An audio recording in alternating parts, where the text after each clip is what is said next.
So when you realize that the Z Fold 7 passed Jerry Rig Everything's durability test with pretty much flying colors, especially the bend test, which I still can't mentally wrap my head around the fact that a phone that thin can be bent from the wrong angle and not snap in half.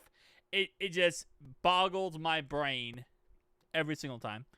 But with that being said, the Z Flip 7, as always, is going to survive, right? That's not even a question. At this point, it will be hard-pressed to find a Z Fold device or Flip device that doesn't survive.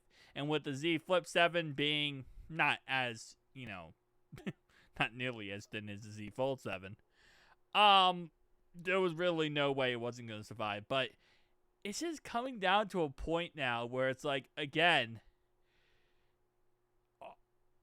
what more can they do for the Z Flip 7? What more are they going to do to the Z Flip 7 at this point? Because this is one phone that, didn't get the insanely thin treatment that the Z Fold 7 got. And I don't really think they can, at this point, make it any thinner. Because at this point, you look right here, right? Look at the SIM card tray. How much thinner can you make it? Because at some point, I guess you could go eSIM, take that away, right? Then you do have, what's it called? The USB-C port at the bottom that you would have to go with. Again, the Z Flip 7, it's just at a point now. Motorola came out with their foldable or flippable cell phone. I don't say foldable. Flippable cell phone recently, too. And these flippable cell, especially Flip. The Fold, you can, whatever, right? But flippable, you're getting to a point now where you're maxing these phones out. And there's no doing more than that. Like, you're at a point where these flippable cell phones are just pretty much done when it comes to upgrading. It's going to just become you upgrade the chip, and that's pretty much that. Even with the Z Flip 7, the big upgrade is that the outer display is now fully an outer display. Like, the whole outside of the phone is just an outer display, which you cannot add more of a display than this.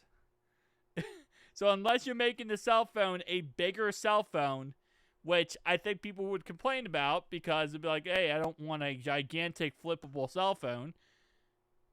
The only other thing they could do is try to make it thinner, but I don't know. But again, like I said, I thought I had the same philosophy a year ago with the Z Flip series, where I'm like, how much better can they make it? And then they do this. So maybe they're going to figure something else out that they're going to upgrade in future years, and we're going to be more surprised. But again, Z Flip 7, Z Fold 7, as durable as you're going to get, and again, they just don't make sense. They really don't. I get it, their hinge is so freaking amazing, but I always see these cell phones and think, that's so easy to break, and they're not. They're really not. And I feel like the general public, though, looks at them and thinks the same thing. That's why it's definitely a difficult sell for a lot of people, other than the price tag, of course.